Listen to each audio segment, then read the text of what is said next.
Je l'ignore.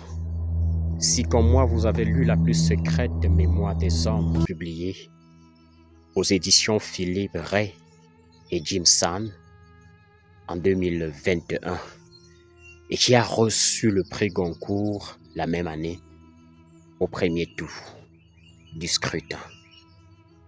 Si vous me demandez de quoi parle le roman, je ne dirai rien. Parce que les chefs-d'œuvre ainsi qu'il est écrit dans ce roman parlent de beaucoup de choses. Mais au fond, parlent de quoi? Les chefs-d'œuvre ont ceci de particulier qu'ils transportent, qu'ils vous amènent ailleurs tout en vous ramenant à vous-même. Et c'est ce chemin initiatique, ce chemin philosophique, ce chemin jouissif en même temps qui fait en sorte que ces chefs-d'œuvre soient des chefs-d'œuvre. Aujourd'hui, je voudrais juste partager avec vous une lecture de ce roman. Une lecture d'un passage que je trouve intéressant, puisqu'il parle de littérature, puisqu'il parle du cheminement quand on devient ou quand on décide de devenir écrivain. Et ceci, c'est à partir de la page 45. Il est écrit: la littérature m'a paru sous les traits d'une femme à la beauté terrifiante. Je lui dis dans un bégaiement que je la cherchais. Elle rit avec cruauté et dit qu'elle n'appartenait à personne. Je me mis à genoux et la suppliai. Passe une nuit avec moi, une seule misérable nuit. Elle disparut sans un mot. Je me lançai à sa poursuite, empli de détermination et de morgue.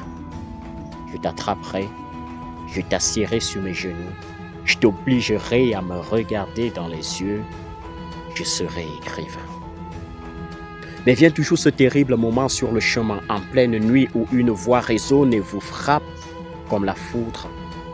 Et elle vous révèle ou vous rappelle que la volonté ne suffit pas, que le talent ne suffit pas, que l'ambition ne suffit pas, qu'avoir une belle plume ne suffit pas, qu'avoir beaucoup lu ne suffit pas, qu'être célèbre ne suffit pas, que posséder une vaste culture ne suffit pas, qu'être sage ne suffit pas, que l'engagement ne suffit pas, que la patience ne suffit pas, que s'enivrer de vie pure ne suffit pas, que s'écarter de la vie ne suffit pas, que croire en ses rêves ne suffit pas, que désosser le réel ne suffit pas, que l'intelligence ne suffit pas, qu'émouvoir ne suffit pas, que la stratégie ne suffit pas, que la communication ne suffit pas, que même avoir des choses à dire ne suffit pas non plus, que ne suffit le travail acharné. Et la voix dit encore que tout cela peut être et est souvent une condition, un avantage, un attribut, une force, certes, mais la voix rajoute aussi qu'essentiellement aucune de ces qualités ne suffit jamais lorsqu'il est question de littérature, puisqu'écrit exige toujours autre chose, autre chose, autre chose. Puis la voix se tait et vous laisse dans la solitude, sur le chemin, avec l'écho d'autre chose qui roule et s'enfuit, autre chose devant vous. Écrit exige toujours autre chose dans cette nuit sans certitude d'aube. Voilà ce roman.